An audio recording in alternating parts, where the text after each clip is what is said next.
মহারাজ কৃষ্ণচন্দ্রের রাজসভায় একজন লোক মাঝে মাঝেই আসতো। সেই লোকটা নানান ভাষায় কথা বলতো। কি যে তার আসল মাতৃভাষা, কোথায় তার আসল দেশ, কেউ জানতো না। সবগুলো ভাষাতেই সে সমান দক্ষ।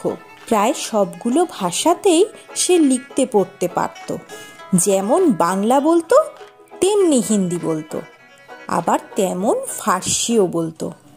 মহারাজ কৃষ্ণচন্দ্র একদিন গোপালকে বললেন, গোপাল, লোকটা কি জাতি এবং ওর মাতৃভাষাই বা কি? তুমি যদি ঠিক ঠিক বলতে পারো, আমি তোমাকে পুরস্কার দেব।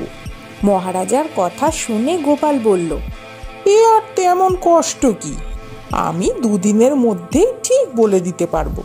গোপালের কথা শুনে মন্ত্রীমশাই বললেন, ওহে গোপাল, কাজটা যত সোজা ভাবছো ততটা সোজা নয়। লোকটা তোমার থেকে শেয়ানা, ও সহজে ধরা দেবে না। গোপাল বলল, মন্ত্রীমশাই, আমার নামও গোপাল ভাঁড়। দেখবেন আমি লোকটির আসল পরিচয় ঠিক বের করে নেব। পরদিন গোপাল অনেক আগেই এসে রাজসভার দ্বারের একপাশে লুকিয়ে রইল, কারণ বিশেষ কাজে ওই দিনই ওই লোকটার রাজসভায় আসার কথা ছিল। কিছুক্ষণ পরেই ওই লোকটা এলো।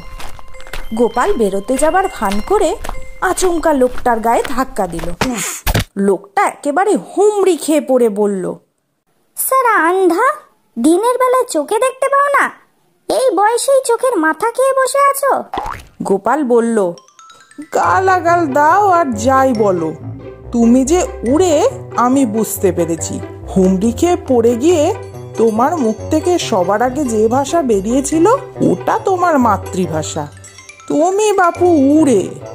লোকটা শেষ পর্যন্ত স্বীকার করলো যে সে উড়ে। মহারাজ সন্তুষ্ট হয়ে গোপালকে 100 টাকা পুরস্কার দিলেন।